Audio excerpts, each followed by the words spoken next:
1. The riverbank. The mole had been working very hard all the morning, spring cleaning his little home. First with brooms, then with dusters, then on ladders and steps and chairs, with a brush and a pail of whitewash, till he had dust in his throat and eyes, and splashes of whitewash all over his black fur, and an aching back and weary arms. Spring was moving in the air above and in the earth below and around him, penetrating even his dark and lowly little house with its spirit of divine discontent and longing. It was small wonder, then, that he suddenly flung down his brush on the floor, said, "Bother!" and "Oh, blow!" and also, "Hang spring cleaning!" and bolted out of the house without even waiting to put on his coat. Something up above was calling him imperiously, and he made for the steep little tunnel which answered in his case to the graveled carriage drive owned by animals whose residences are nearer to the sun and air.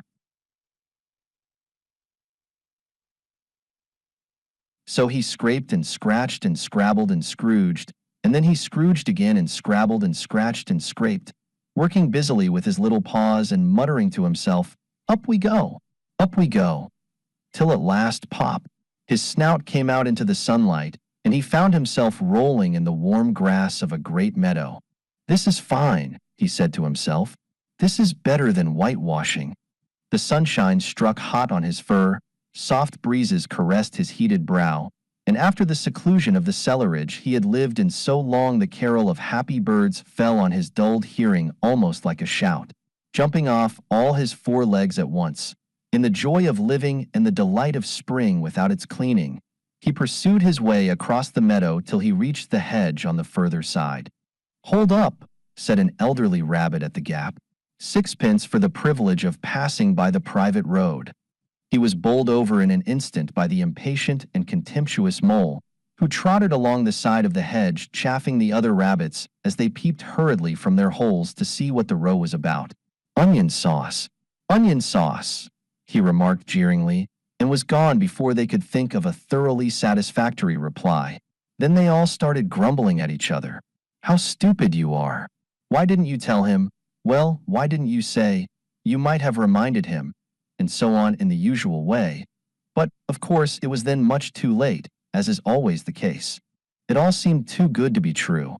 Hither and thither through the meadows he rambled busily, along the hedgerows, across the copses, finding everywhere birds building, flowers budding, leaves thrusting, everything happy and progressive and occupied. And instead of having an uneasy conscience pricking him and whispering whitewash, he somehow could only feel how jolly it was to be the only idle dog among all these busy citizens. After all, the best part of a holiday is perhaps not so much to be resting yourself, as to see all the other fellows busy working. He thought his happiness was complete when, as he meandered aimlessly along, suddenly he stood by the edge of a full-fed river. Never in his life had he seen a river before. This sleek, sinuous, full-bodied animal, chasing and chuckling, gripping things with a gurgle and leaving them with a laugh, to fling itself on fresh playmates that shook themselves free and were caught and held again. All was a shake and a shiver, glints and gleams and sparkles, rustle and swirl, chatter and bubble. The mole was bewitched, entranced, fascinated.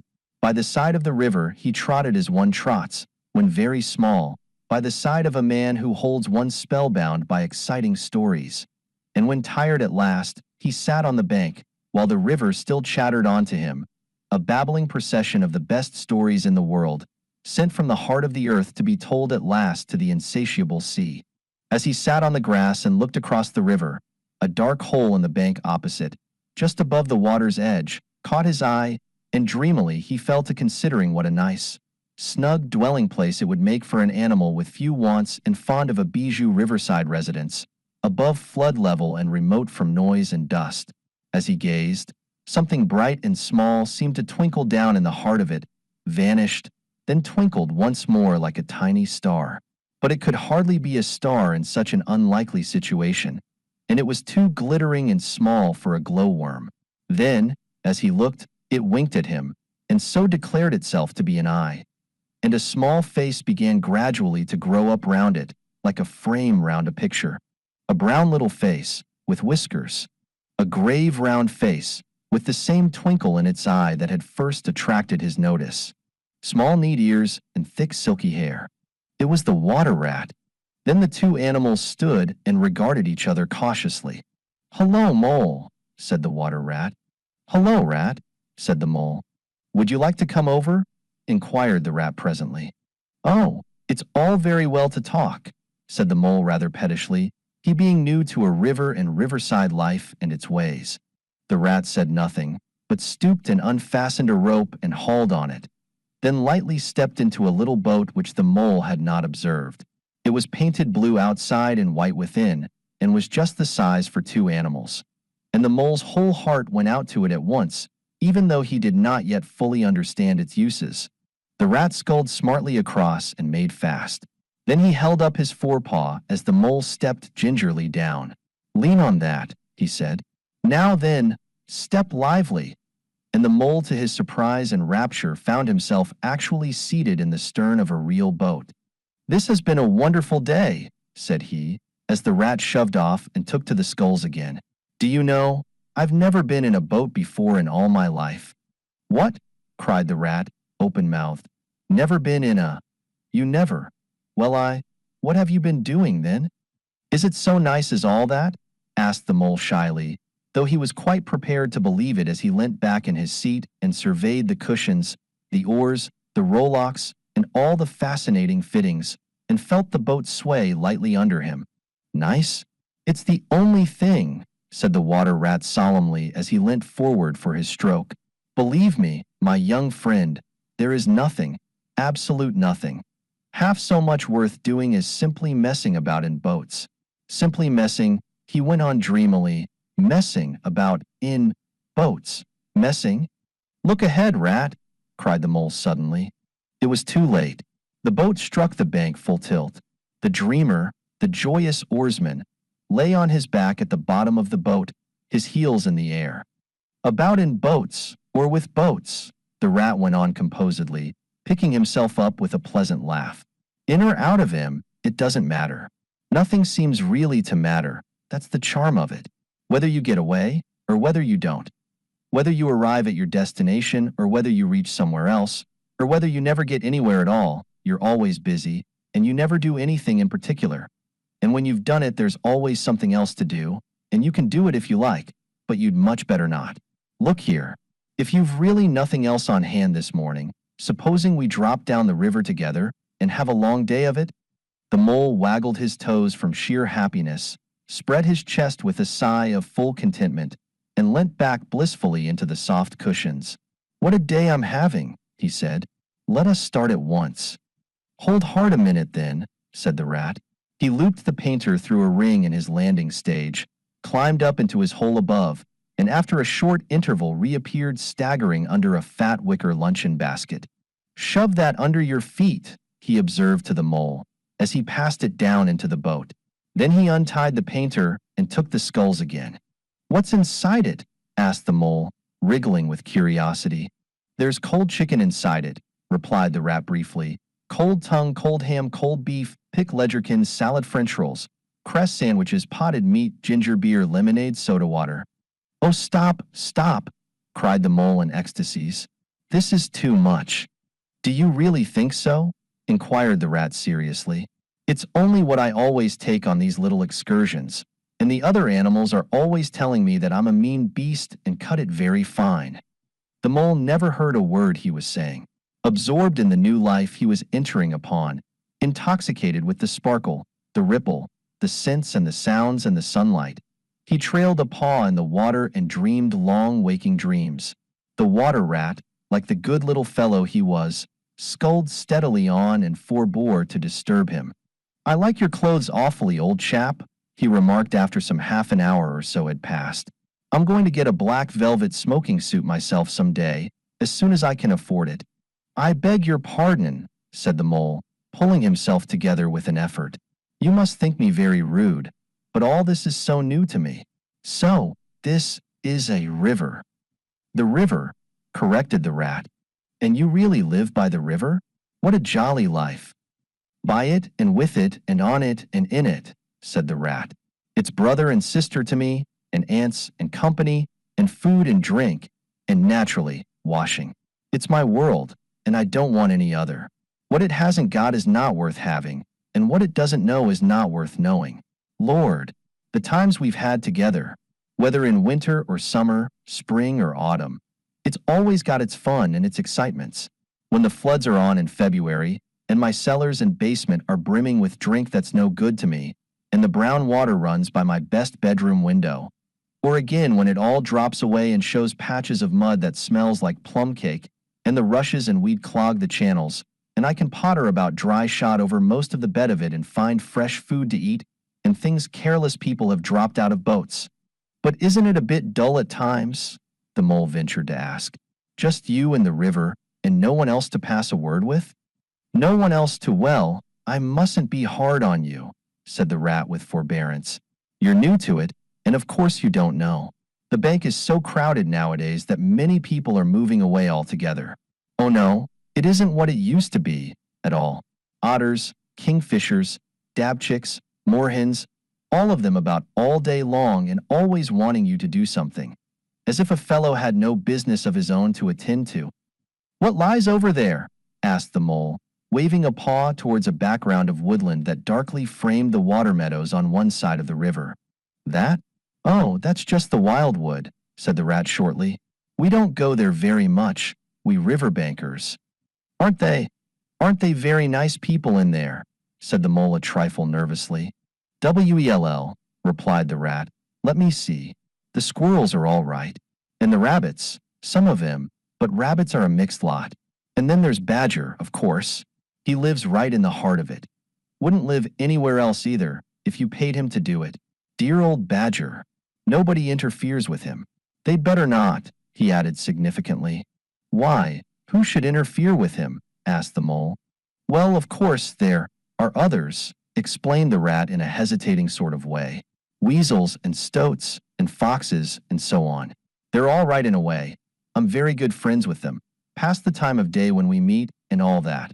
But they break out sometimes, there's no denying it, and then, well, you can't really trust them, and that's the fact. The mole knew well that it is quite against animal etiquette to dwell on possible trouble ahead, or even to allude to it, so he dropped the subject. And beyond the wildwood again?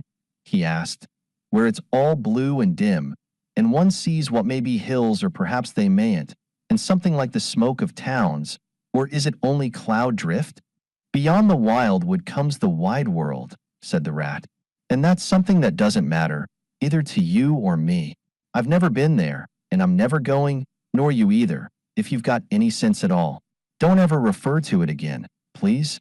Now then, here's our backwater at last, where we're going to lunch. Leaving the main stream, they now passed into what seemed at first sight like a little landlocked lake. Green turf sloped down to either edge, brown snaky tree roots gleamed below the surface of the quiet water, while ahead of them the silvery shoulder and foamy tumble of a weir, arm in arm with a restless dripping mill wheel, that held up in its turn a gray-gabled mill house, filled the air with a soothing murmur of sound, dull and smothery, yet with little clear voices speaking up cheerfully out of it at intervals. It was so very beautiful that the mole could only hold up both forepaws and gasp, "Oh my! Oh my! Oh my!" The rat brought the boat alongside the bank, made her fast, helped the still awkward mole safely ashore, and swung out the luncheon basket. The mole begged as a favor to be allowed to unpack it all by himself, and the rat was very pleased to indulge him and to sprawl at full length on the grass and rest, while his excited friend shook out the tablecloth and spread it, took out all the mysterious packets one by one, and arranged their contents in due order, still gasping, "Oh my! Oh my!" At each fresh revelation. When all was ready, the rat said, "Now, pitch in, old fellow." And the mole was indeed very glad to obey, for he had started his spring cleaning at a very early hour that morning, as people will do, and had not paused for bite or sup, and he had been through a very great deal since that distant time which now seemed so many days ago. "What are you looking at?" said the rat presently, when the edge of their hunger was somewhat dulled, and the mole's eyes were able to wander off the tablecloth a little. "I am looking," said the mole, "at a streak of bubbles that I see traveling along the surface of the water. That is a thing that strikes me as funny. Bubbles? Oh ho, said the rat, and chirruped cheerily in an inviting sort of way. A broad, glistening muzzle showed itself above the edge of the bank, and the otter hauled himself out and shook the water from his coat. Greedy beggars, he observed, making for the provender. Why didn't you invite me, Ratty? This was an impromptu affair, explained the rat. By the way, my friend Mr. Mole. Proud, I'm sure, said the otter, and the two animals were friends forthwith. Such a rumpus everywhere, continued the otter. All the world seems out on the river today. I came up this backwater to try and get a moment's peace, and then stumble upon you fellows. At least, I beg pardon, I don't exactly mean that, you know. There was a rustle behind them, proceeding from a hedge wherein last year's leaves still clung thick, and a stripy head, with high shoulders behind it, peered forth on them. Come on, old badger, shouted the rat. The badger trotted forward a pace or two, then grunted, hum, company, and turned his back and disappeared from view. That's just the sort of fellow he is, observed the disappointed rat. Simply hates society. Now we shan't see any more of him today. Well, tell us, who's out on the river? Toad's out for one, replied the otter. In his brand new wager boat. New togs, new everything. The two animals looked at each other and laughed. Once it was nothing but sailing, said the rat. Then he tired of that and took to punting. Nothing would please him but to punt all day and every day, and a nice mess he made of it. Last year it was houseboating, and we all had to go and stay with him in his houseboat and pretend we liked it. He was going to spend the rest of his life in a houseboat. It's all the same, whatever he takes up. He gets tired of it and starts on something fresh. Such a good fellow, too, remarked the otter reflectively, but no stability, especially in a boat. From where they sat they could get a glimpse of the main stream across the island that separated them, and just then a wager boat flashed into view, the rower, a short, stout figure, splashing badly and rolling a good deal, but working his hardest. The rat stood up and hailed him, but Toad, for it was he, shook his head and settled sternly to his work. He'll be out of the boat in a minute if he rolls like that, said the rat, sitting down again. Of course he will, chuckled the otter. Did I ever tell you that good story about Toad and the lockkeeper? It happened this way. Toad. An errant mayfly swerved unsteadily athwart the current in the intoxicated fashion affected by young bloods of mayflies seeing life. A swirl of water and a kloop, and the mayfly was visible no more. Neither was the otter. The mole looked down. The voice was still in his ears, but the turf whereon he had sprawled was clearly vacant. Not an otter to be seen, as far as the distant horizon. But again there was a streak of bubbles on the surface of the river. The rat hummed a tune, and the mole recollected that animal etiquette forbade any sort of comment on the sudden disappearance of one's friends at any moment, for any reason or no reason whatever. Well, well, said the rat, I suppose we ought to be moving. I wonder which of us had better pack the luncheon basket. He did not speak as if he was frightfully eager for the treat. Oh, please let me, said the mole. So, of course, the rat let him. Packing the basket was not quite such pleasant work as unpacking the basket. It never is. But the mole was bent on enjoying everything, and although just when he had got the basket packed and strapped up tightly, he saw a plate staring up at him from the grass, and when the job had been done again the rat pointed out a fork which anybody ought to have seen, and last of all, behold, the mustard pot, which he had been sitting on without knowing it. Still, somehow, the thing got finished at last, without much loss of temper. The afternoon sun was getting low as the rat sculled gently homewards in a dreamy mood, murmuring poetry things over to himself, and not paying much attention to Mole. But the mole was very full of lunch and self-satisfaction and pride, and already quite at home in a boat, so he thought, and was getting a bit restless besides. And presently he said, Ratty, please, I want to row now. The rat shook his head with a smile. Not yet, my young friend, he said. Wait till you've had a few lessons. It's not so easy as it looks. The mole was quiet for a minute or two, but he began to feel more and more jealous of Rat, sculling so strongly and so easily along, and his pride began to whisper that he could do it every bit as well. He jumped up and seized the sculls so suddenly that the rat, who was gazing out over the water and saying more poetry things to himself, was taken by surprise and fell backwards off his seat with his legs in the air for the second time, while the triumphant mole took his place and grabbed the sculls with entire confidence. "Stop it, you silly ass!" cried the rat, from the bottom of the boat. "You can't do it. You'll have us over." The mole flung his sculls back with a flourish and made a great dig at the water. He missed the surface altogether. His legs flew up above his head, and he found himself lying on the top of the prostrate rat. Greatly alarmed, he made a grab at the side of the boat, and the next moment, splush! Over went the boat, and he found himself struggling in the river. Oh my, how cold the water was, and oh, how very wet it felt. How it sang in his ears as he went down, down, down. How bright and welcome the sun looked as he rose to the surface, coughing and spluttering. How black was his despair when he felt himself sinking again. Then a firm paw gripped him by the back of his neck. It was the rat, and he was evidently laughing. The mole could feel him laughing, right down his arm and through his paw, and so into the mole's, neck. The rat got hold of a skull and shoved it under the mole's arm. Then he did the same by the other side of him and, swimming behind, propelled the helpless animal to shore, hauled him out, and set him down on the bank, a squashy, pulpy lump of misery.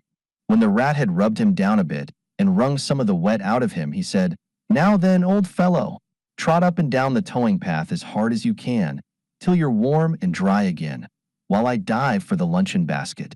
So the dismal mole, wet without and ashamed within, trotted about till he was fairly dry, while the rat plunged into the water again, recovered the boat, righted her and made her fast, fetched his floating property to shore by degrees, and finally dived successfully for the luncheon basket and struggled to land with it. When all was ready for a start once more, the mole, limp and dejected, took his seat in the stern of the boat, and as they set off, he said in a low voice, broken with emotion, "Ratty, my generous friend, I am very sorry indeed for my foolish and ungrateful conduct. My heart quite fails me when I think how I might have lost that beautiful luncheon basket. Indeed, I have been a complete ass and I know it. Will you overlook it this once and forgive me and let things go on as before?" "That's all right, bless you," responded the rat cheerily. "What's a little wet to a water rat? I'm more in the water than out of it most days. Don't you think any more about it, and look here. I really think you had better come and stop with me for a little time. It's very plain and rough, you know, not like Toad's house at all, but you haven't seen that yet. Still, I can make you comfortable, and I'll teach you to row and to swim, and you'll soon be as handy on the water as any of us." The mole was so touched by his kind manner of speaking that he could find no voice to answer him, and he had to brush away a tear or two with the back of his paw. But the rat kindly looked in another direction, and presently the mole's spirits revived again, and he was even able to give some straight back talk to a couple of moorhens who were sniggering to each other about his bedraggled appearance.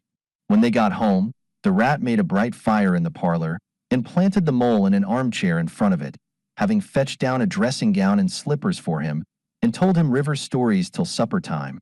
Very thrilling stories they were, too, to an earth-dwelling animal like mole. Stories about weirs and sudden floods and leaping pike, and steamers that flung hard bottles. At least bottles were certainly flung, and from steamers, so presumably by them. And about herons, and how particular they were whom they spoke to, and about adventures down drains and night fishings with otter, or excursions far afield with badger. Supper was a most cheerful meal, but very shortly afterwards a terribly sleepy mole had to be escorted upstairs by his considerate host to the best bedroom, where he soon laid his head on his pillow in great peace and contentment, knowing that his new-found friend, the river, was lapping the sill of his window. This day was only the first of many similar ones for the emancipated mole, each of them longer and full of interest as the ripening summer moved onward. He learnt to swim and to row, and entered into the joy of running water, and with his ear to the reed stems he caught, at intervals, something of what the wind went whispering so constantly among them. 2. The open road. "Ratty," said the mole suddenly, one bright summer morning, If you please, I want to ask you a favor." The rat was sitting on the river bank, singing a little song. He had just composed it himself, so he was very taken up with it, and would not pay proper attention to Mole or anything else. Since early morning he had been swimming in the river, in company with his friends, the ducks. And when the ducks stood on their heads suddenly, as ducks will, he would dive down and tickle their necks, just under where their chins would be if ducks had chins, till they were forced to come to the surface again in a hurry, spluttering and angry and shaking their feathers at him. For it is impossible to say quite all you feel when your head is under water. At last they implored him to go away and attend to his own affairs, and leave them to mind theirs. So the rat went away, and sat on the river bank in the sun, and made up a song about them, which he called Duck's Ditty. All along the backwater, through the rushes tall, ducks are a-dabbling, up tails all, ducks' tails, drakes' tails, yellow feet a-quiver, yellow bills all out of sight, busy in the river, slushy green undergrowth, where the roach swim. Here we keep our larder, cool and full and dim, everyone for what he likes. We like to be heads down, tails up, dabbling free, high in the blue above, swift swirl and call. We are down a-dabbling, up tails all. I don't know that I think so very much of that little song, Rat, observed the Mole cautiously. He was no poet himself and didn't care who knew it, and he had a candid nature. Nor don't the ducks neither, replied the Rat cheerfully. They say, why can't fellows be allowed to do what they like when they like and as they like, instead of other fellows sitting on banks and watching them all the time and making remarks and poetry and things about them? What nonsense it all is. That's what the ducks say. So it is, said the Mole with great heartiness. No, it isn't, cried the Rat indignantly. Well then, it isn't, replied the Mole soothingly. But what I wanted to ask you was, won't you take me to call on Mr. Toad? I've heard so much about him, and I do so want to make his acquaintance. Why, certainly, said the good-natured Rat, jumping to his feet and dismissing poetry from his mind for the day. Get the boat out, and we'll paddle up there at once. It's never the wrong time to call on Toad. Early or late, he's always the same fellow, always good-tempered, always glad to see you, always sorry when you go. He must be a very nice animal, observed the Mole, as he got into the boat and took the sculls, while the Rat settled himself comfortably in the stern. He is indeed the best of animals, replied Rat. So simple, so good-natured, and so affectionate. Perhaps he's not very clever. We can't all be geniuses. And it may be that he is both boastful and conceited. But he has got some great qualities, has Toady. Rounding a bend in the river, they came in sight of a handsome, dignified old house of mellowed red brick, with well-kept lawns reaching down to the water's edge. There's Toad Hall, said the Rat. And that creek on the left, where the notice board says, Private, no landing allowed, leads to his boathouse, where we'll leave the boat. The stables are over there to the right. That's the banqueting hall you're looking at now, very old. That is, Toad is rather rich, you know, and this is really one of the nicest houses in these parts, though we never admit as much to Toad. They glided up the creek, and the Mole shipped his sculls as they passed into the shadow of a large boathouse. Here they saw many handsome boats, slung from the crossbeams or hauled up on a slip, but none in the water, and the place had an unused and a deserted air. The Rat looked around him. I understand, said he. Boating is played out. He's tired of it and done with it. I wonder what new fad he has taken up now. Come along, and let's look him up. We shall hear all about it quite soon enough. They disembarked and strolled across the gay flower-decked lawns in search of Toad, whom they presently happened upon resting in a wicker garden chair, with a preoccupied expression of face and a large map spread out on his knees. Hooray! He cried, jumping up on seeing them. This is splendid. He shook the paws of both of them warmly, never waiting for an introduction to the Mole. How kind of you, he went on, dancing round them. I was just going to send a boat down the river for you, Ratty, with strict orders that you were to be fetched up here at once, whatever you were doing. I want you badly, both of you. Now what will you take? Come inside and have something. You don't know how lucky it is you're turning up just now. Let's sit quiet a bit, Toady, said the rat, throwing himself into an easy chair, while the mole took another by the side of him and made some civil remark about Toad's delightful residence. Finest house on the whole river, cried Toad boisterously. Or anywhere else for that matter, he could not help adding. Here the rat nudged the mole. Unfortunately, the Toad saw him do it and turned very red. There was a moment's painful silence. Then Toad burst out laughing. All right, Ratty, he said. It's only my way, you know. And it's not such a very bad house, is it? You know, you rather like it yourself. Now, look here. Let's be sensible. You are the very animals I wanted. You've got to help me. It's most important. It's about your rowing, I suppose, said the rat, with an innocent air. You're getting on fairly well, though you splash a good bit still. With a great deal of patience and any quantity of coaching, you may. Oh, bull. Boating, interrupted the Toad, in great disgust. Silly boyish amusement. I've given that up long ago. Sheer waste of time, that's what it is. It makes me downright sorry to see you fellows, who ought to know better, spending all your energies in that aimless manner. No, I've discovered the real thing, the only genuine occupation for a lifetime. I propose to devote the remainder of mine to it, and can only regret the wasted years that lie behind me, squandered in trivialities.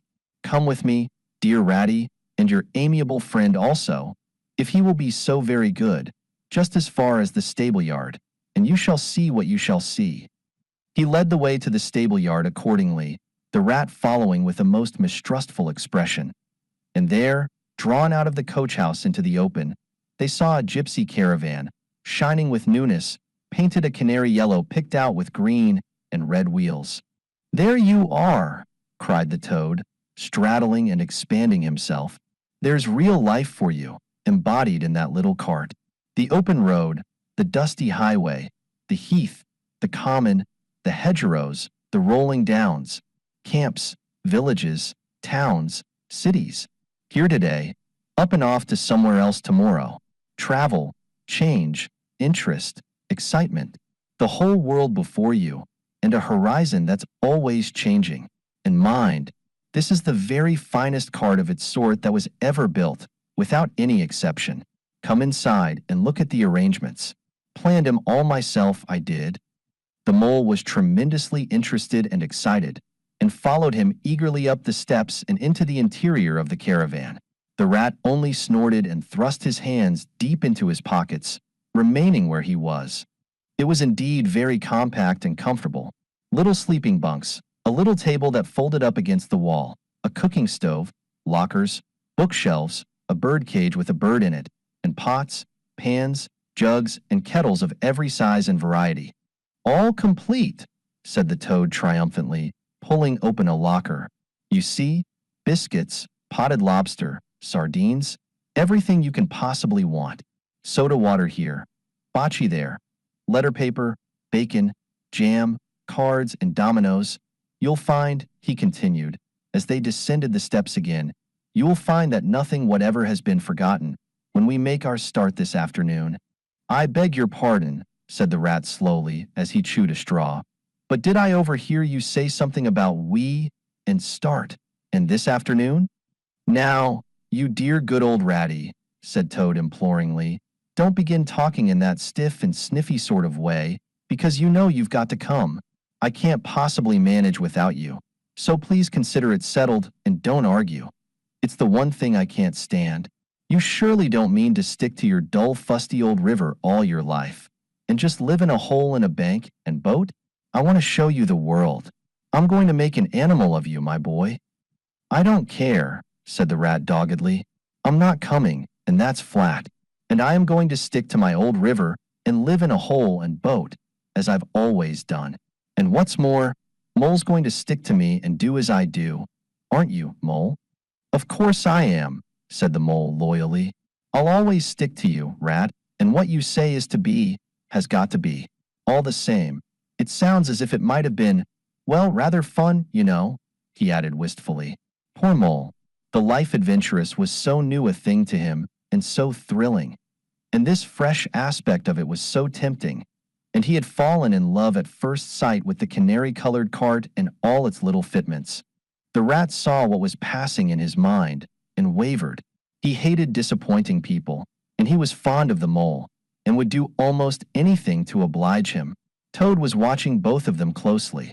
"Come along in and have some lunch," he said diplomatically, "and we'll talk it over. We needn't decide anything in a hurry. Of course, I don't really care. I only want to give pleasure to you fellows. Live for others. That's my motto in life." During luncheon, which was excellent of course, as everything at Toad Hall always was, the toad simply let himself go. Disregarding the rat, he proceeded to play upon the inexperienced mole as on a harp. Naturally a voluble animal, and always mastered by his imagination, he painted the prospects of the trip and the joys of the open life and the roadside in such glowing colors that the mole could hardly sit in his chair for excitement. Somehow, it soon seemed taken for granted by all three of them that the trip was a settled thing, and the rat, though still unconvinced in his mind, allowed his good nature to override his personal objections. He could not bear to disappoint his two friends, who were already deep in schemes and anticipations, planning out each day's separate occupation for several weeks ahead. When they were quite ready, the now triumphant Toad led his companions to the paddock and set them to capture the old gray horse, who, without having been consulted, and to his own extreme annoyance, had been told off by Toad for the dustiest job in this dusty expedition. He frankly preferred the paddock and took a deal of catching. Meantime Toad packed the lockers still tighter with necessaries and hung nosebags, nets of onions, bundles of hay, and baskets from the bottom of the cart. At last the horse was caught and harnessed, and they set off, all talking at once, each animal either trudging by the side of the cart or sitting on the shaft, as the humor took him. It was a golden afternoon. The smell of the dust they kicked up was rich and satisfying. Out of thick orchards on either side the road, birds called and whistled to them cheerily. Good-natured wayfarers, passing them, gave them good day, or stopped to say nice things about their beautiful cart, and rabbits, sitting at their front doors in the hedgerows, held up their forepaws and said, "Oh my, oh my, oh my." Late in the evening, tired and happy and miles from home, they drew up on a remote common far from habitations, turned the horse loose to graze, and ate their simple supper sitting on the grass by the side of the cart. Toad talked big about all he was going to do in the days to come, while stars grew fuller and larger all around them, and a yellow moon, appearing suddenly and silently from nowhere in particular, came to keep them company and listen to their talk. At last they turned in to their little bunks in the cart, and Toad, kicking out his legs, sleepily said, "Well, good night, you fellows. This is the real life for a gentleman. Talk about your old river." "I don't talk about my river," replied the patient rat. "You know I don't, Toad. But I think about it," he added pathetically in a lower tone. "I think about it all the time." The mole reached out from under his blanket, felt for the rat's paw in the darkness, and gave it a squeeze. "I'll do whatever you like, Ratty," he whispered. "Shall we run away tomorrow morning, quite early, very early, and go back to our dear old hole on the river?" "No, no, we'll see it out," whispered back the rat. "Thanks awfully, but I ought to stick by Toad till this trip is ended. It wouldn't be safe for him to be left to himself. It won't take very long. His fads never do. Good night." The end was indeed nearer than even the rat suspected. After so much open air and excitement, the Toad slept very soundly, and no amount of shaking could rouse him out of bed next morning. So the mole and rat turned to, quietly and manfully, and while the rat saw to the horse and lit a fire, and cleaned last night's cups and platters, and got things ready for breakfast, the mole trudged off to the nearest village, a long way off, for milk and eggs and various necessaries the Toad had, of course, forgotten to provide. The hard work had all been done, and the two animals were resting, thoroughly exhausted, by the time Toad appeared on the scene, fresh and gay, remarking what a pleasant, easy life it was they were all leading now, after the cares and worries and fatigues of housekeeping at home.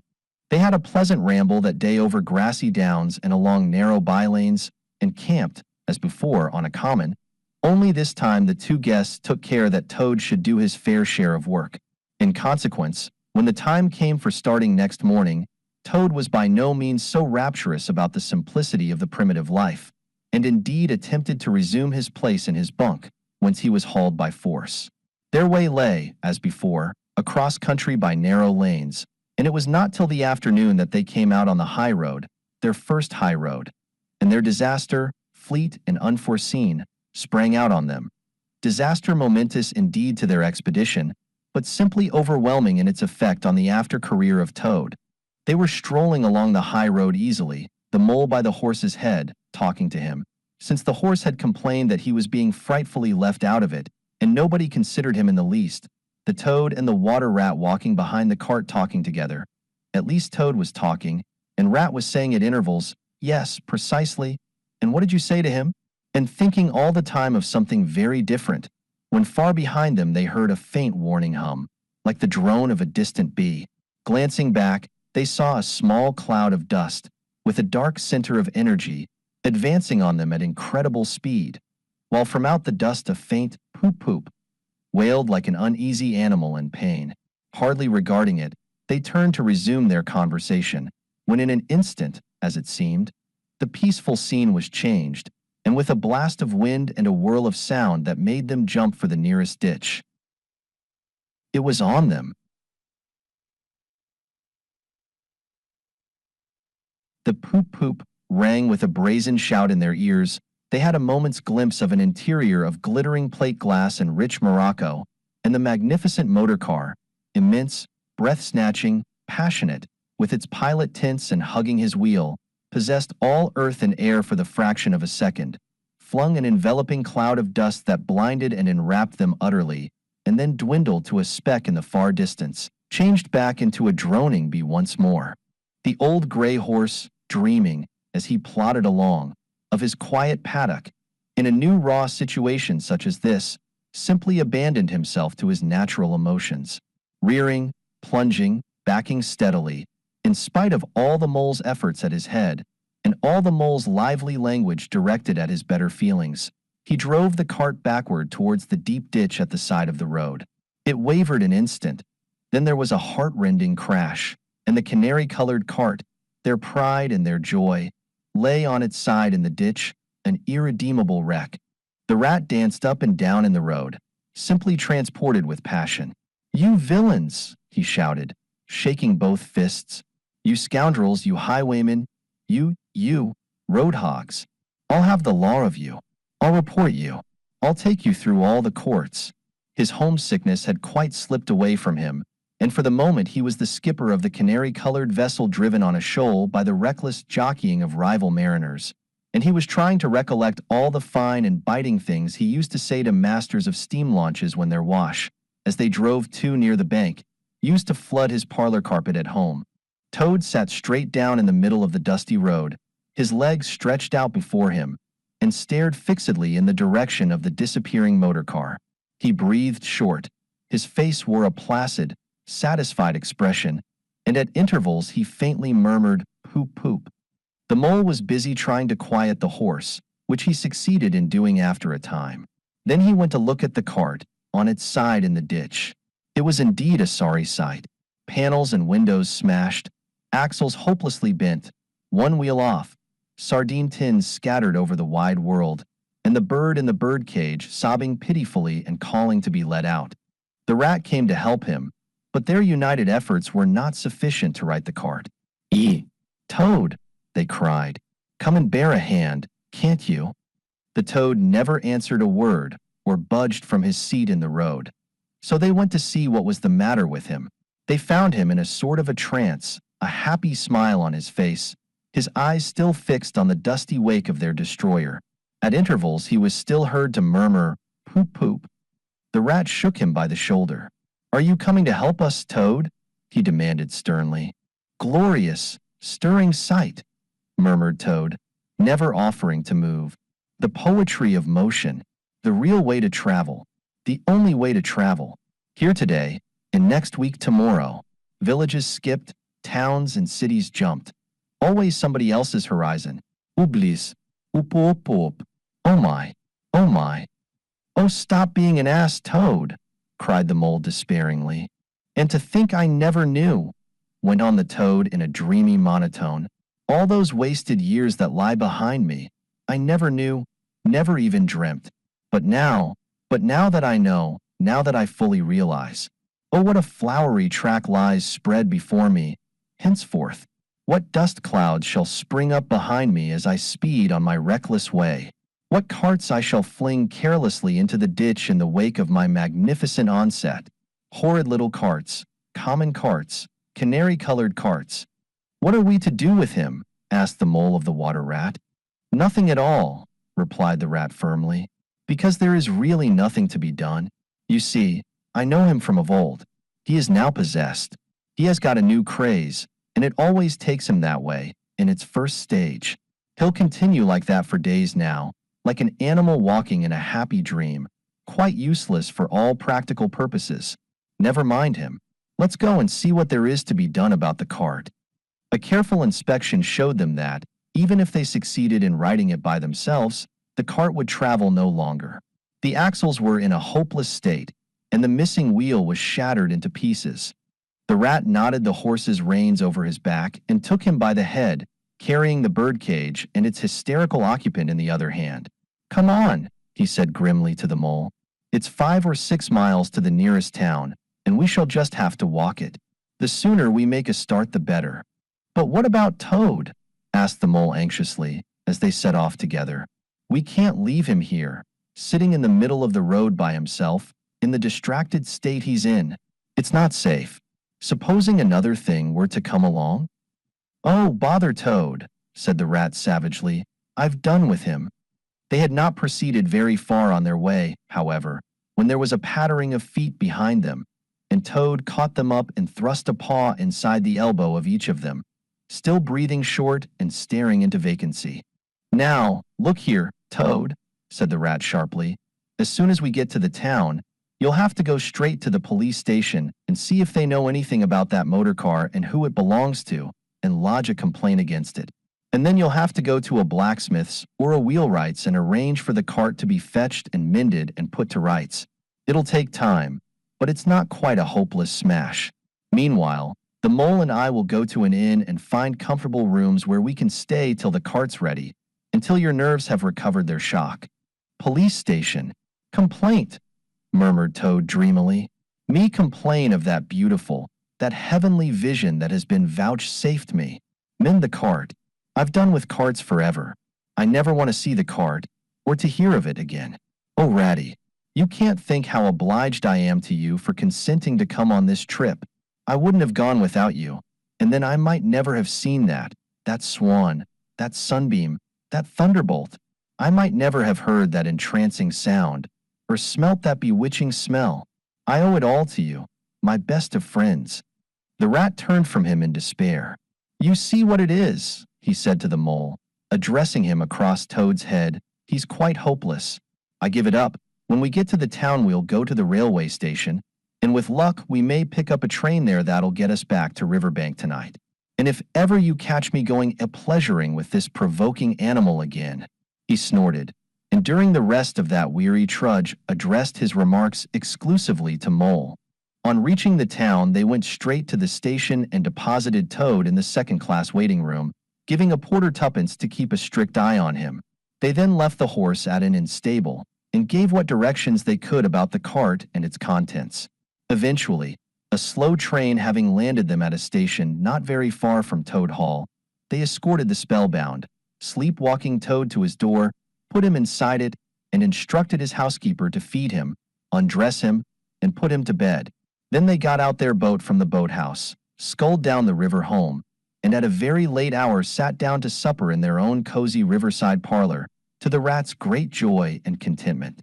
The following evening the mole, who had risen late and taken things very easy all day, was sitting on the bank fishing, when the rat, who had been looking up his friends and gossiping, came strolling along to find him. Heard the news, he said. There's nothing else being talked about, all along the river bank. Toad went up to town by an early train this morning, and he has ordered a large and very expensive motor car. 3. The Wildwood. The mole had long wanted to make the acquaintance of the badger. He seemed, by all accounts, to be such an important personage, and, though rarely visible, to make his unseen influence felt by everybody about the place. But whenever the mole mentioned his wish to the water rat, he always found himself put off. "It's all right," the rat would say. "Badger'll turn up some day or other. He's always turning up, and then I'll introduce you. The best of fellows. But you must not only take him as you find him, but when you find him." "Couldn't you ask him here, dinner or something?" said the mole. "He wouldn't come," replied the rat simply. "Badger hates society and invitations and dinner and all that sort of thing." "Well then, supposing we go and call on him," suggested the mole. "Oh, I'm sure he wouldn't like that at all," said the rat, quite alarmed. "He's so very shy, he'd be sure to be offended. I've never even ventured to call on him at his own home myself, though I know him so well. Besides, we can't. It's quite out of the question, because he lives in the very middle of the wild wood." "Well, supposing he does," said the mole. "You told me the wild wood was all right, you know." "Oh, I know. So it is," replied the rat evasively. "But I think we won't go there just now. Not just yet. It's a long way, and he wouldn't be at home at this time of year anyhow, and he'll be coming along some day, if you'll wait quietly." The mole had to be content with this, but the badger never came along, and every day brought its amusements, and it was not till summer was long over, and cold and frost and miry ways kept them much indoors, and the swollen river raced past outside their windows with a speed that mocked at boating of any sort or kind, that he found his thoughts dwelling again with much persistence on the solitary gray badger who lived his own life by himself in his hole in the middle of the wild wood. In the winter time the rat slept a great deal, retiring early and rising late. During his short day he sometimes scribbled poetry or did other small domestic jobs about the house. And of course, there were always animals dropping in for a chat, and consequently there was a good deal of storytelling and comparing notes on the past summer and all its doings. Such a rich chapter it had been, when one came to look back on it all, with illustrations so numerous and so very highly colored. The pageant of the river bank had marched steadily along, unfolding itself in scene pictures that succeeded each other in stately procession. Purple loosestrife arrived early, shaking luxuriant tangled locks along the edge of the mirror whence its own face laughed back at it. Willow herb, tender and wistful, like a pink sunset cloud, was not slow to follow. Comfrey, the purple hand in hand with the white, crept forth to take its place in the line. And at last one morning the diffident and delaying dog rose stepped delicately on the stage, and one knew, as if string music had announced it in stately chords that strayed into a gavotte, that June at last was here. One member of the company was still awaited, the shepherd boy for the nymphs to woo, the knight for whom the ladies waited at the window, the prince that was to kiss the sleeping summer back to life and love. But when meadowsweet, debonair and odorous in amber jerkin, moved graciously to his place in the group, then the play was ready to begin. And what a play it had been! Drowsy animals, snug in their holes while wind and rain were battering at their doors, recalled still keen mornings, an hour before sunrise, when the white mist, as yet undispersed, clung closely along the surface of the water.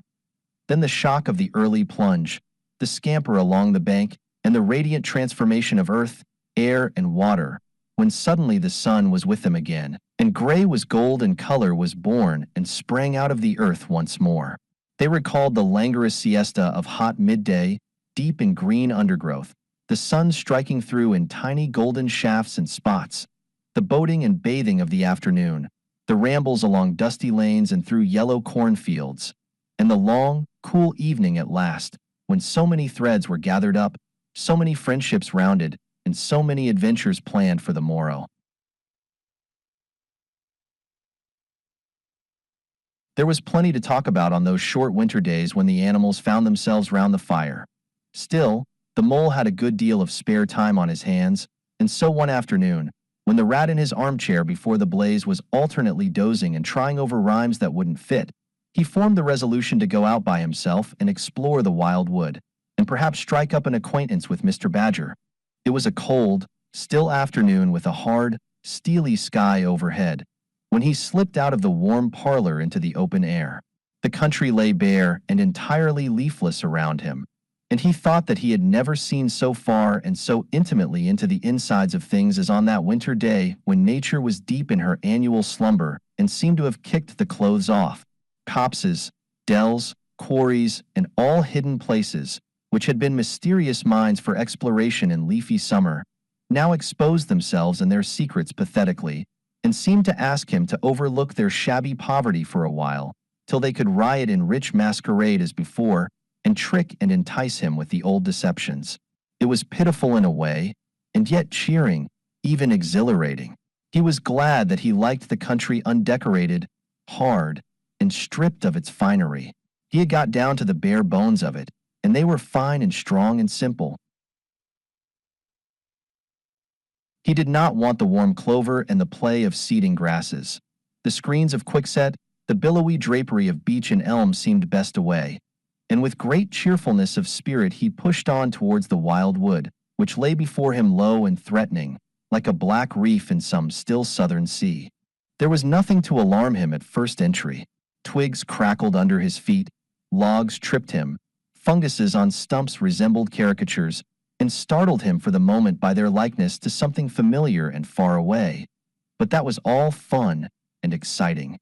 It led him on, and he penetrated to where the light was less, and trees crouched nearer and nearer, and holes made ugly mouths at him on either side. Everything was very still now.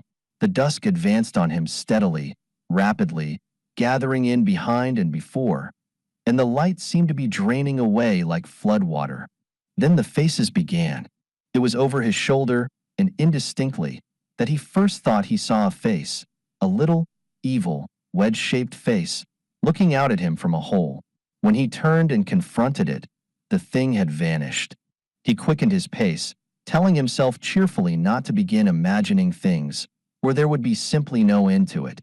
He passed another hole and another, and then, yes, no, yes, certainly a little, narrow face, with hard eyes, had flashed up for an instant from a hole and was gone. He hesitated, braced himself up for an effort and strode on. Then suddenly, and as if it had been so all the time, every hole, far and near, and there were hundreds of them, seemed to possess its face, coming and going rapidly, all fixing on him glances of malice and hatred, all hard-eyed and evil and sharp. If he could only get away from the holes in the banks, he thought, there would be no more faces. He swung off the path and plunged into the untrodden places of the wood. Then the whistling began. Very faint and shrill it was, and far behind him, when first he heard it, but somehow it made him hurry forward. Then, still very faint and shrill, it sounded far ahead of him, and made him hesitate and want to go back. As he halted in indecision, it broke out on either side, and seemed to be caught up and passed on throughout the whole length of the wood to its farthest limit. They were up and alert and ready, evidently, whoever they were, and he was alone and unarmed, and far from any help, and the night was closing in. Then the pattering began. He thought it was only falling leaves at first, so slight and delicate was the sound of it. Then as it grew it took a regular rhythm, and he knew it for nothing else but the pat-pat-pat of little feet still a very long way off. Was it in front or behind? It seemed to be first one, and then the other, then both.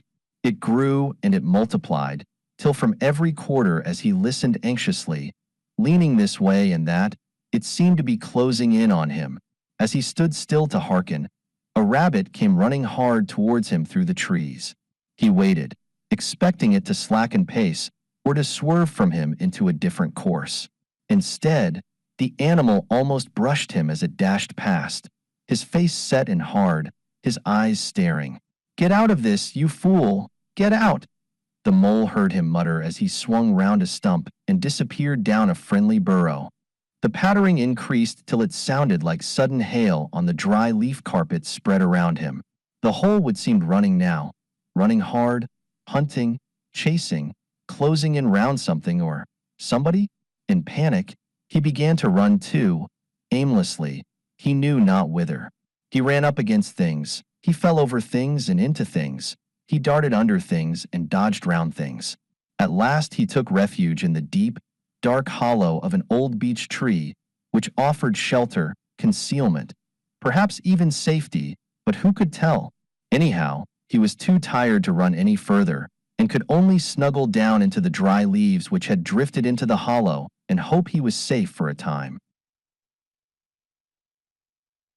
And as he lay there panting and trembling, and listened to the whistlings and the patterings outside, he knew it at last, in all its fullness, that dread thing which other little dwellers in field and hedgerow had encountered here, and known as their darkest moment, that thing which the rat had vainly tried to shield him from, the terror of the wild wood. Meantime the rat, warm and comfortable, dozed by his fireside. His paper of half-finished verses slipped from his knee, his head fell back, his mouth opened, and he wandered by the verdant banks of dream rivers. Then a coal slipped, the fire crackled and sent up a spurt of flame, and he woke with a start. Remembering what he had been engaged upon, he reached down to the floor for his verses, pored over them for a minute, and then looked round for the mole to ask him if he knew a good rhyme for something or other. But the mole was not there. He listened for a time. The house seemed very quiet. Then he called "Moley" several times, and, receiving no answer, got up and went out into the hall. The mole's cap was missing from its accustomed peg.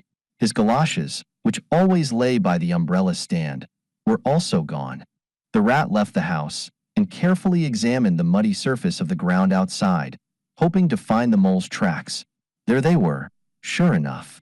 The galoshes were new, just bought for the winter, and the pimples on their soles were fresh and sharp. He could see the imprints of them in the mud, running along straight and purposeful, leading direct to the wild wood. The rat looked very grave and stood in deep thought for a minute or two. Then he re-entered the house, strapped a belt round his waist, shoved a brace of pistols into it, took up a stout cudgel that stood in a corner of the hall, and set off for the wild wood at a smart pace. It was already getting towards dusk when he reached the first fringe of trees and plunged without hesitation into the wood, looking anxiously on either side for any sign of his friend. Here and there wicked little faces popped out of holes, but vanished immediately at sight of the valorous animal, his pistols, and the great ugly cudgel in his grasp. And the whistling and pattering, which he had heard quite plainly on his first entry, died away and ceased, and all was very still. He made his way manfully through the length of the wood, to its furthest edge. Then, forsaking all paths, he set himself to traverse it, laboriously working over the whole ground, and all the time calling out cheerfully, "Moley, Moley, Moley, where are you? It's me, it's Old Rat." He had patiently hunted through the wood for an hour or more, when at last to his joy he heard a little answering cry. Guiding himself by the sound, he made his way through the gathering darkness to the foot of an old beech tree, with a hole in it, and from out of the hole came a feeble voice, saying, "Ratty, is that really you?" The rat crept into the hollow, and there he found the mole, exhausted and still trembling. "Oh, Rat," he cried, "I've been so frightened, you can't think." "Oh, I quite understand," said the rat soothingly. "You shouldn't really have gone and done it, Mole. I did my best to keep you from it. We riverbankers, we hardly ever come here by ourselves. If we have to come, we come in couples at least, then we're generally all right. Besides, there are 100 things one has to know, which we understand all about and you don't, as yet.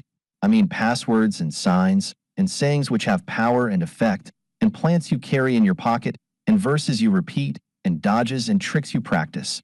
All simple enough when you know them, but they've got to be known if you're small, or you'll find yourself in trouble. Of course, if you were badger or otter, it would be quite another matter. Surely the brave Mr. Toad wouldn't mind coming here by himself, would he?" inquired the mole. "Old Toad," said the rat, laughing heartily. "He wouldn't show his face here alone, not for a whole hatful of golden guineas, Toad wouldn't." The mole was greatly cheered by the sound of the rat's careless laughter, as well as by the sight of his stick and his gleaming pistols, and he stopped shivering and began to feel bolder and more himself again. "Now then," said the rat presently, "we really must pull ourselves together and make a start for home while there's still a little light left. It will never do to spend the night here, you understand." Too cold, for one thing. Dear Ratty, said the poor mole, I'm dreadfully sorry, but I'm simply dead beat, and that's a solid fact. You must let me rest here a while longer, and get my strength back, if I'm to get home at all. Oh, all right, said the good-natured rat, rest away. It's pretty nearly pitch dark now, anyhow, and there ought to be a bit of a moon later.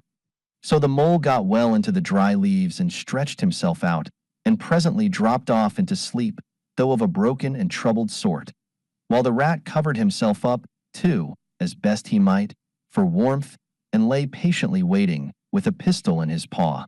When at last the mole woke up, much refreshed and in his usual spirits, the rat said, Now then, I'll just take a look outside and see if everything's quiet, and then we really must be off. He went to the entrance of their retreat and put his head out. Then the mole heard him saying quietly to himself, Hello, hello, here is a go. What's up, Ratty? Asked the mole. Snow is up, replied the rat briefly, or rather down. It's snowing hard. The mole came and crouched beside him, and looking out, saw the wood that had been so dreadful to him in quite a changed aspect.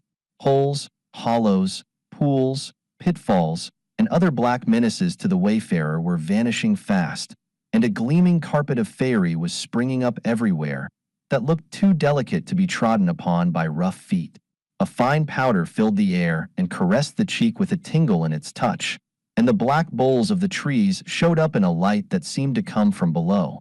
Well, it can't be helped, said the rat, after pondering. We must make a start, and take our chance, I suppose. The worst of it is, I don't exactly know where we are. And now this snow makes everything look so very different. It did indeed. The mole would not have known that it was the same wood. However, they set out bravely, and took the line that seemed most promising, holding on to each other and pretending with invincible cheerfulness that they recognized an old friend in every fresh tree that grimly and silently greeted them, or saw openings, gaps, or paths with a familiar turn in them, in the monotony of white space and black tree trunks that refused to vary. An hour or two later, they had lost all count of time. They pulled up, dispirited, weary, and hopelessly at sea, and sat down on a fallen tree trunk to recover their breath and consider what was to be done. They were aching with fatigue and bruised with tumbles. They had fallen into several holes and got wet through.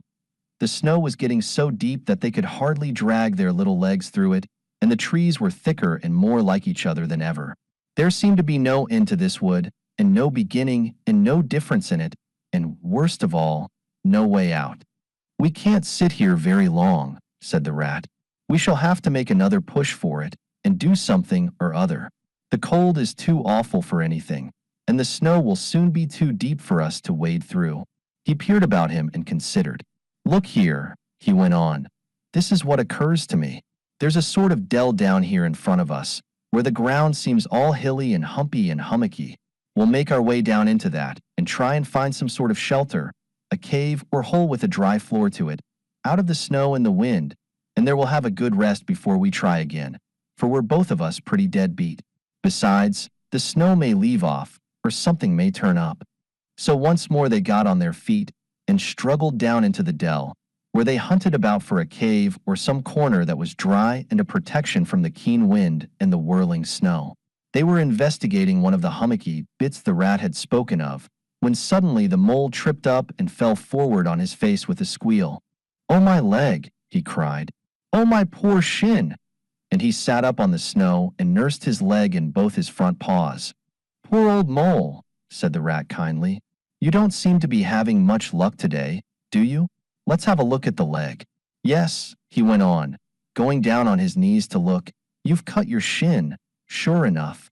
Wait till I get at my handkerchief, and I'll tie it up for you." "I must have tripped over a hidden branch or a stump," said the mole miserably. "Oh my, oh my." "It's a very clean cut," said the rat, examining it again attentively. "That was never done by a branch or a stump. Looks as if it was made by a sharp edge of something in metal. Funny." He pondered a while, and examined the humps and slopes that surrounded them. "Well, never mind what done it," said the mole, forgetting his grammar in his pain. "It hurts just the same, whatever done it. But the rat, after carefully tying up the leg with his handkerchief, had left him and was busy scraping in the snow. He scratched and shoveled and explored, all four legs working busily, while the mole waited impatiently, remarking at intervals, "Oh, come on, rat." Suddenly the rat cried hooray, and then hooray, hooray, hooray, hooray, and fell to executing a feeble jig in the snow. "What have you found, Ratty?" asked the mole, still nursing his leg. "Come and see," said the delighted rat as he jigged on. The mole hobbled up to the spot and had a good look. "Well," he said at last slowly, "I see it right enough.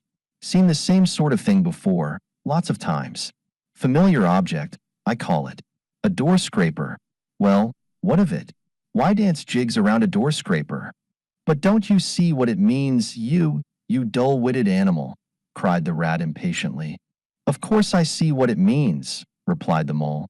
"It simply means that some very careless and forgetful person has left his door scraper lying about in the middle of the wild wood, just where it's sure to trip everybody up. Very thoughtless of him, I call it. When I get home I shall go and complain about it to somebody or other, see if I don't." "Oh dear, oh dear," cried the rat, in despair at his obtuseness. "Here, stop arguing and come and scrape."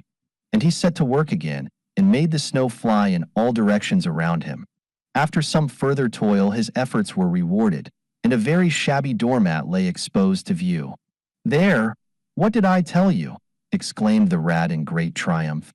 "Absolutely nothing whatever," replied the mole, with perfect truthfulness. "Well, now," he went on, "you seem to have found another piece of domestic litter, done for and thrown away, and I suppose you're perfectly happy. Better go ahead and dance your jig round that if you've got to, and get it over, and then perhaps we can go on and not waste any more time over rubbish heaps. Can we eat a doormat? Or sleep under a doormat? Or sit on a doormat and sledge home over the snow on it? You exasperating rodent." "Do you mean to say," cried the excited rat, "that this doormat doesn't tell you anything?" "Really, rat," said the mole, quite pettishly, "I think we've had enough of this folly. Who ever heard of a doormat telling anyone anything? They simply don't do it. They are not that sort at all. Doormats know their place."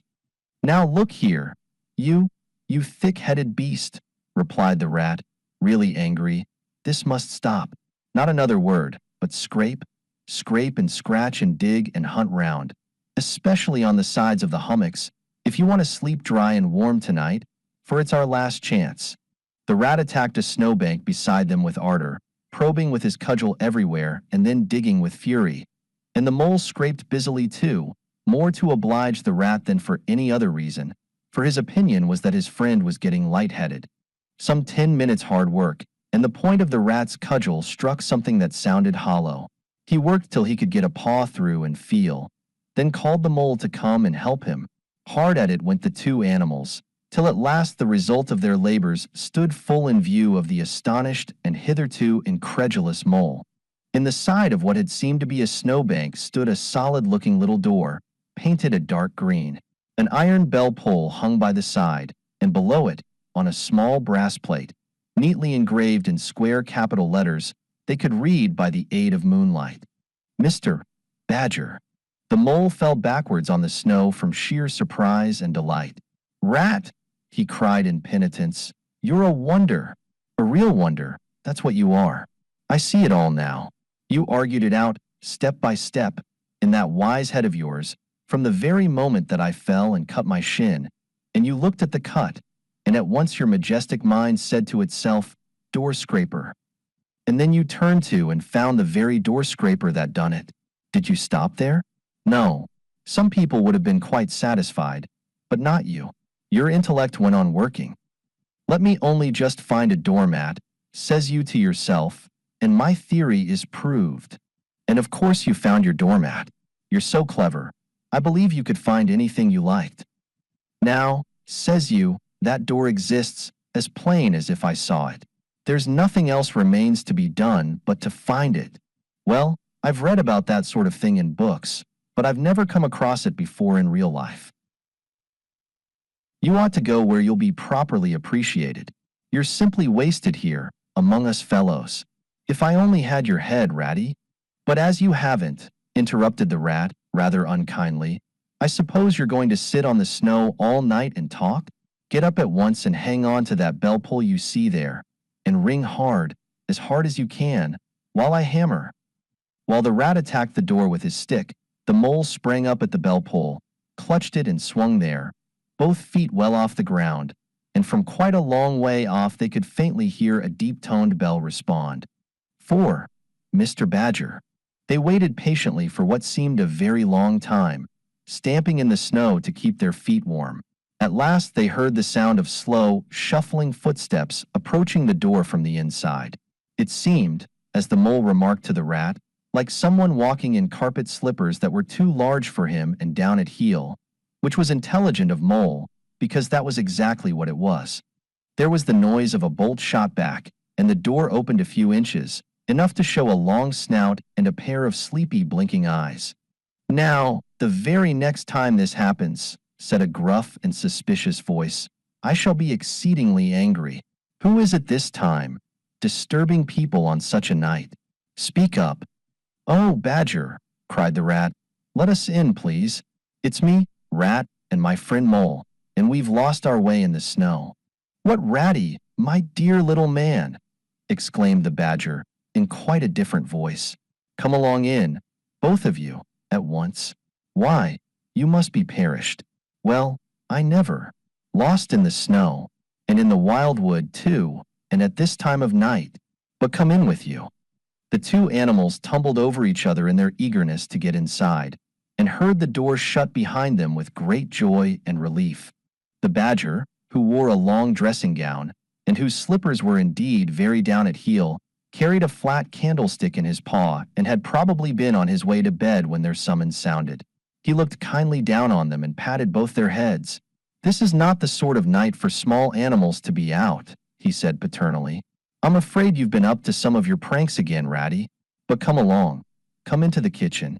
There's a first-rate fire there, and supper and everything. He shuffled on in front of them, carrying the light, and they followed him, nudging each other in an anticipating sort of way, down a long, gloomy, and, to tell the truth, decidedly shabby passage, into a sort of a central hall, out of which they could dimly see other long tunnel-like passages branching, passages mysterious and without apparent end. But there were doors in the hall as well, stout oaken, comfortable-looking doors. One of these the Badger flung open, and at once they found themselves in all the glow and warmth of a large firelit kitchen.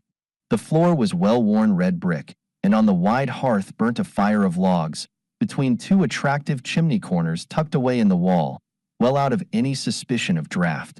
A couple of high-backed settles, facing each other on either side of the fire, gave further sitting accommodations for the sociably disposed.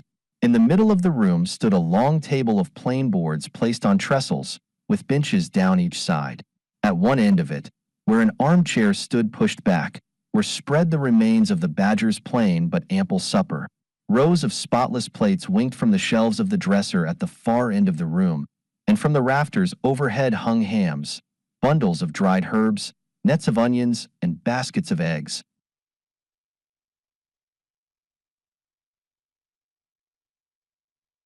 It seemed a place where heroes could fitly feast after victory, where weary harvesters could line up in scores along the table and keep their harvest home with mirth and song, or where 2 or 3 friends of simple tastes could sit about as they pleased and eat and smoke and talk in comfort and contentment.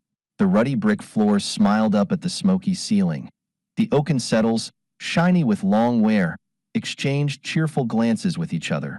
Plates on the dresser grinned at pots on the shelf, and the merry firelight flickered and played over everything without distinction. The kindly Badger thrust them down on a settle to toast themselves at the fire, and bade them remove their wet coats and boots. Then he fetched them dressing gowns and slippers, and himself bathed the mole's shin with warm water and mended the cut with sticking plaster, till the whole thing was just as good as new, if not better. In the embracing light and warmth, warm and dry at last, with weary legs propped up in front of them, and a suggestive clink of plates being arranged on the table behind, it seemed to the storm-driven animals, now in safe anchorage, that the cold and trackless wildwood just left outside was miles and miles away, and all that they had suffered in it a half-forgotten dream. When at last they were thoroughly toasted, the badger summoned them to the table, where he had been busy laying a repast.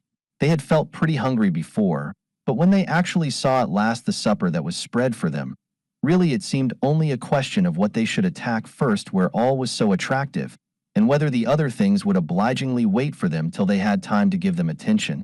Conversation was impossible for a long time, and when it was slowly resumed, it was that regrettable sort of conversation that results from talking with your mouth full. The badger did not mind that sort of thing at all, nor did he take any notice of elbows on the table, or everybody speaking at once. As he did not go into society himself, he had got an idea that these things belonged to the things that didn't really matter. We know, of course, that he was wrong and took too narrow a view, because they do matter very much, though it would take too long to explain why. He sat in his armchair at the head of the table and nodded gravely at intervals as the animals told their story, and he did not seem surprised or shocked at anything, and he never said, "I told you so," or "just what I always said," or remarked that they ought to have done so and so, or ought not to have done something else. The mole began to feel very friendly towards him. When supper was really finished at last, and each animal felt that his skin was now as tight as was decently safe, and that by this time he didn't care a hang for anybody or anything, they gathered round the glowing embers of the great wood fire, and thought how jolly it was to be sitting up so late, and so independent and so full. And after they had chatted for a time about things in general, the badger said heartily, "Now then, tell us the news from your part of the world. How's old Toad going on?" "Oh, from bad to worse," said the rat gravely, while the mole, cocked up on a settle and basking in the firelight, his heels higher than his head, tried to look properly mournful. "Another smash-up only last week, and a bad one. You see, he will insist on driving himself, and he's hopelessly incapable. If he'd only employ a decent, steady, well-trained animal, pay him good wages, and leave everything to him, he'd get on all right. But no, he's convinced he's a heaven-born driver, and nobody can teach him anything, and all the rest follows." "How many has he had?" inquired the badger gloomily. "Smashes or machines?" asked the rat. "Oh, well, after all, it's the same thing with Toad. This is the 7th. As for the others, you know that coach house of his? Well, it's piled up, literally piled up to the roof, with fragments of motor cars, none of them bigger than your hat. That accounts for the other 6, so far as they can be accounted for. He's been in hospital 3 times, put in the mole, and as for the fines he's had to pay, it's simply awful to think of." "Yes, and that's part of the trouble," continued the rat. "Toad's rich, we all know, but he's not a millionaire, and he's a hopelessly bad driver, and quite regardless of law and order. Killed or ruined. It's got to be one of the 2 things, sooner or later. Badger, we're his friends. Oughtn't we to do something?" The badger went through a bit of hard thinking. "Now look here," he said at last, rather severely. "Of course you know I can't do anything now?" His 2 friends assented, quite understanding his point. No animal, according to the rules of animal etiquette, is ever expected to do anything strenuous, or heroic, or even moderately active during the off-season of winter. All are sleepy, some actually asleep. All are weather-bound, more or less, and all are resting from arduous days and nights, during which every muscle in them has been severely tested, and every energy kept at full stretch. "Very well, then," continued the badger. "But when once the year has really turned, and the nights are shorter, and halfway through them one rouses and feels fidgety and wanting to be up and doing by sunrise, if not before, you know." Both animals nodded gravely. They knew. "Well, then," went on the badger, "we, that is, you and me and our friend the mole here, will take Toad seriously in hand. We'll stand no nonsense whatever. We'll bring him back to reason, by force if need be. We'll make him be a sensible Toad. You're asleep, rat." "Not me," said the rat, waking up with a jerk. "He's been asleep 2 or 3 times since supper," said the mole, laughing. He himself was feeling quite wakeful and even lively, though he didn't know why. The reason was, of course, that he being naturally an underground animal by birth and breeding, The situation of Badger's house exactly suited him and made him feel at home. While the rat, who slept every night in a bedroom the windows of which opened on a breezy river, naturally felt the atmosphere still and oppressive. "Well, it's time we were all in bed," said the badger, getting up and fetching flat candlesticks. "Come along, you two, and I'll show you your quarters.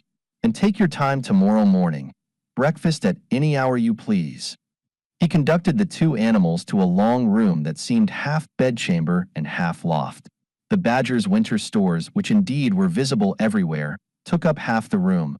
Piles of apples, turnips, and potatoes, baskets full of nuts, and jars of honey. But the two little white beds on the remainder of the floor looked soft and inviting, and the linen on them, though coarse, was clean and smelt beautifully of lavender. And the mole and the water rat, shaking off their garments in some 30 seconds, tumbled in between the sheets in great joy and contentment.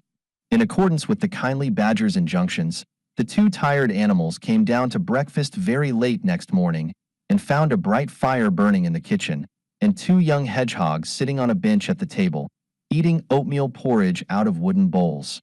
The hedgehogs dropped their spoons, rose to their feet, and ducked their heads respectfully as the two entered. "There, sit down," said the rat pleasantly, "and go on with your porridge.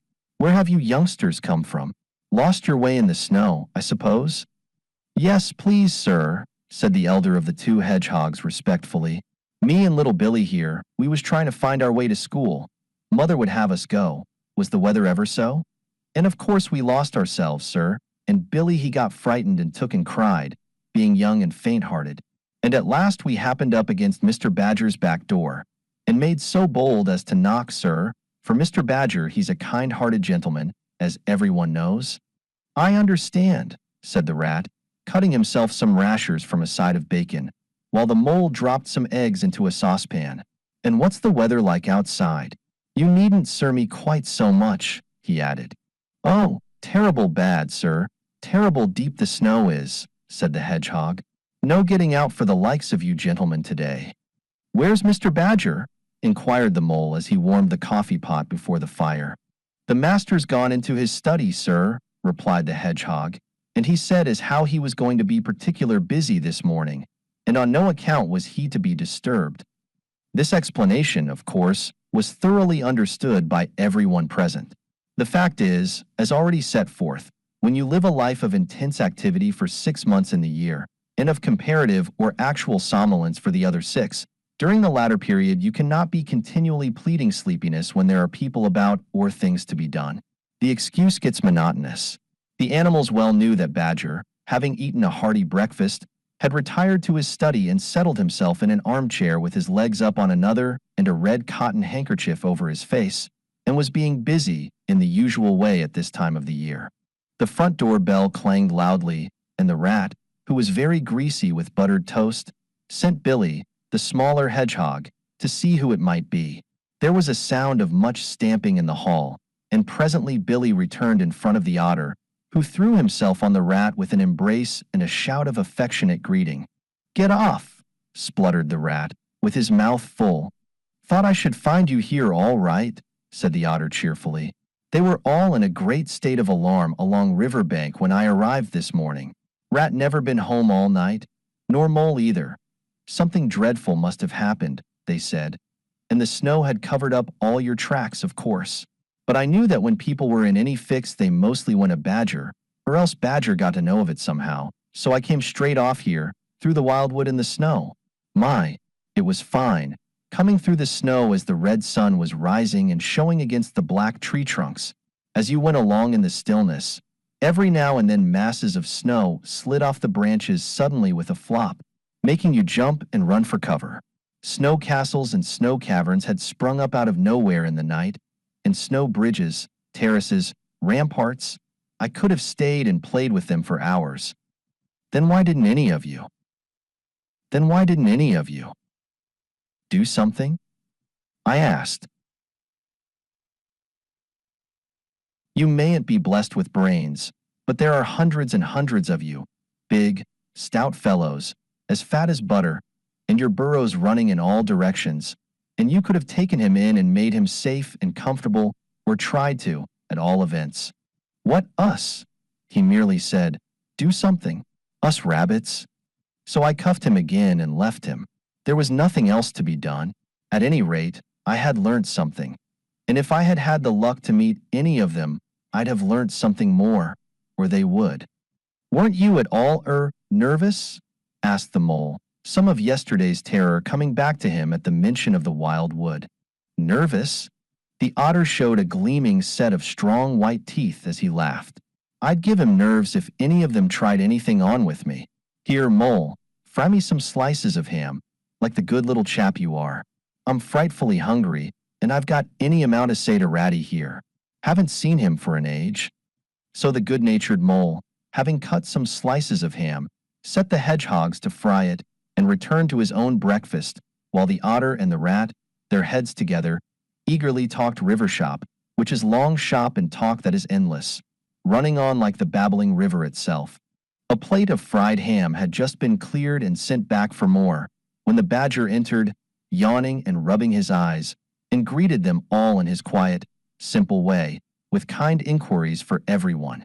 It must be getting on for luncheon time, he remarked to the otter. Better stop and have it with us. You must be hungry, this cold morning. Rather, replied the otter, winking at the mole.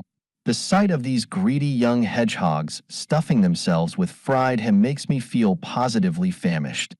The hedgehogs, who were just beginning to feel hungry again after their porridge, and after working so hard at their frying, looked timidly up at Mr. Badger, but were too shy to say anything. Here, you two youngsters, be off home to your mother, said the badger kindly. I'll send someone with you to show you the way. You won't want any dinner today, I'll be bound. He gave them 6 pence apiece and a pat on the head, and they went off with much respectful swinging of caps and touching of forelocks. Presently they all sat down to luncheon together.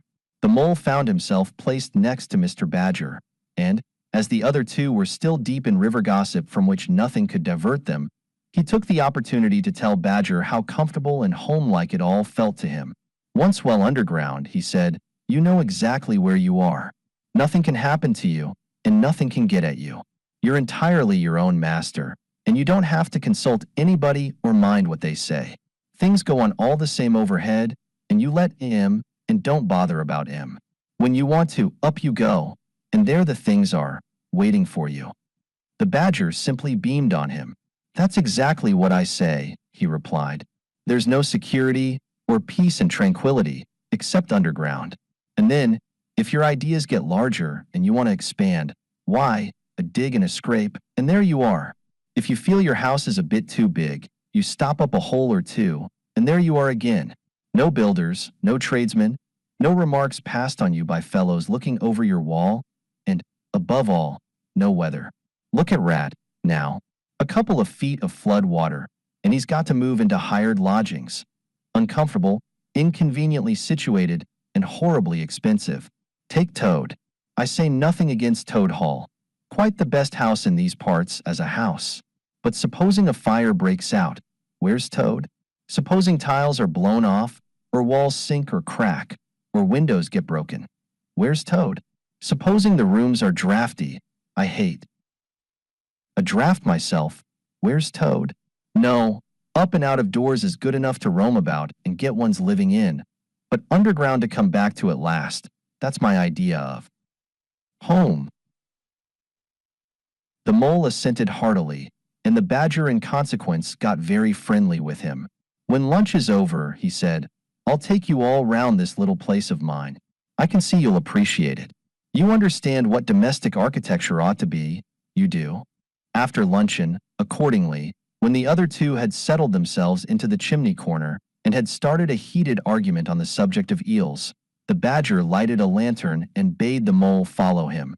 Crossing the hall, they passed down one of the principal tunnels, and the wavering light of the lantern gave glimpses on either side of rooms both large and small, some mere cupboards, others nearly as broad and imposing as Toad's dining hall. A narrow passage at right angles led them into another corridor, and here the same thing was repeated. The mole was staggered at the size, the extent, the ramifications of it all. At the length of the dim passages, the solid vaultings of the crammed store chambers, the masonry everywhere, the pillars, the arches, the pavements. "How on earth, Badger," he said at last, "did you ever find time and strength to do all this? It's astonishing." "It would be astonishing indeed," said the Badger simply, "if I had done it. But as a matter of fact I did none of it, only cleaned out the passages and chambers, as far as I had need of them. There's lots more of it, all round about. I see you don't understand, and I must explain it to you.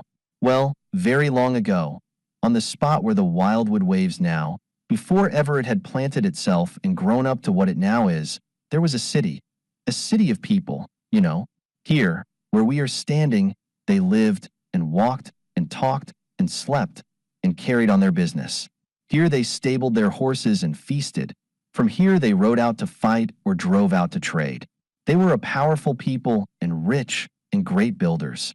They built to last, for they thought their city would last forever." "But what has become of them all?" asked the Mole. "Who can tell?" said the Badger. "People come, they stay for a while, they flourish, they build, and they go. It is their way. But we remain. There were badgers here, I've been told, long before that same city ever came to be. And now there are badgers here again. We are an enduring lot, and we may move out for a time. But we wait, and are patient, and back we come. And so it will ever be." "Well, and when they went at last, those people," said the Mole. "When they went," continued the Badger, "the strong winds and persistent rains took the matter in hand, patiently, ceaselessly, year after year. Perhaps we badgers too, in our small way, helped a little, who knows? It was all down, down, down, gradually, ruin and leveling and disappearance.